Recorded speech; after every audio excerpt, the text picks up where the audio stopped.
বাংলাদেশ আদালত ঠিক কি নির্দেশ দিয়েছে, কি অবজারভেশন বাংলাদেশের পরিস্থিতি নিয়ে শুরুতেই আপনাদের সামনে রাখবো।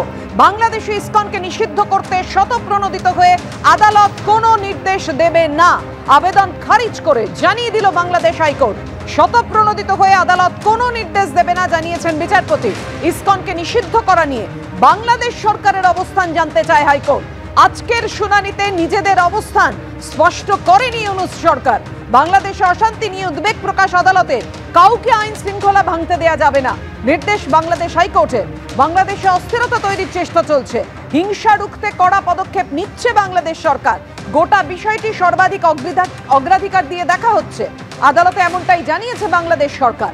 মঙ্গলবার চিন্ময় কৃষ্ণ দাসের জামিন নামঞ্জুর হওয়ার পর চট্টগ্রাম আদালত চত্বরে সংঘর্ষ, নিহত এক আইনজীবী। ঘটনার পর বাংলাদেশ হাইকোর্টে স্বতঃপ্রণোদিতভাবে ইসকনকে নিষিদ্ধ করার দাবিতে মামলা, আর সেই আবেদন খারিজ করে দিল বাংলাদেশ হাইকোর্ট।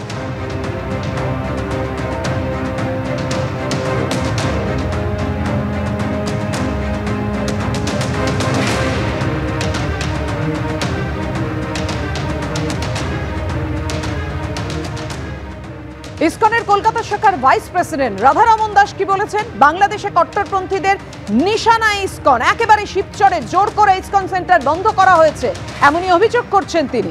ইসকন ভক্তদের তুলে নিয়ে গেছে বাংলাদেশ সেনা, গাড়িতে তুলে নিয়ে গেছে বাংলাদেশ সেনা। বাংলাদেশে হিন্দুদের ওপর টানা আক্রমণ করা হচ্ছে এমনই অভিযোগ রাধারমন দাসের।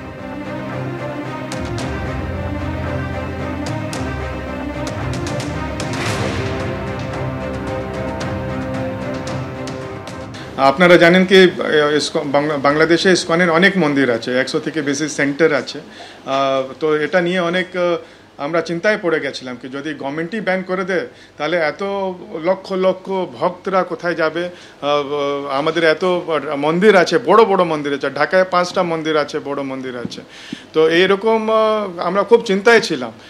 So this is a welcome, মতলব এটা খুব রাহতের খবর কি অ্যাটলিস্ট গভর্নমেন্ট যে ব্যানের চেষ্টা করছিল ওটা এখন হাইকোর্ট দ্বারা খারিজ হয়ে গেছে। গ্রাউন্ড রিয়েলিটি কিন্তু অনেক এখনও খারাপ আছে।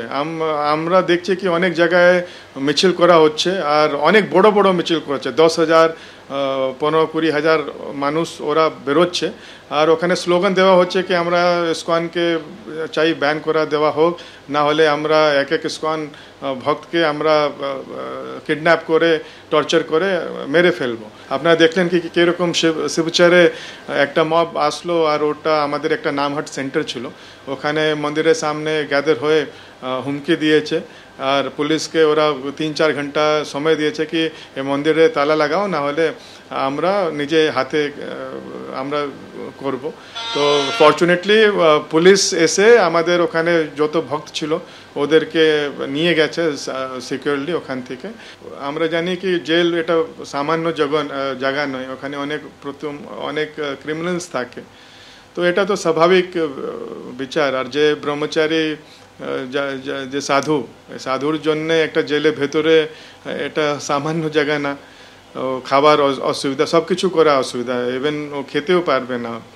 তো এটা নিয়ে তো অফকোর্স এটা ন্যাচুরাল চিন্তা আছে। এরকম আমরা আশা করি গভর্নমেন্টও বলছে, বাংলাদেশ গভর্নমেন্টও বলছে কি ওরা সুরক্ষা প্রদান করবে।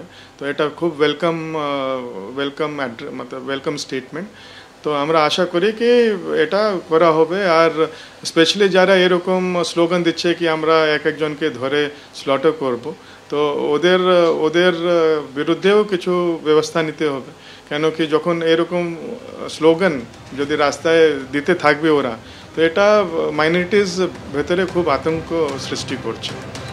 আপনারা শুনলেন রাধারমন দাস, তিনি উদ্বিগ্ন, আতঙ্কিত। তিনি বলছেন যে রাস্তায় নামা যাচ্ছে না বলেই রাস্তা নামতে হচ্ছে।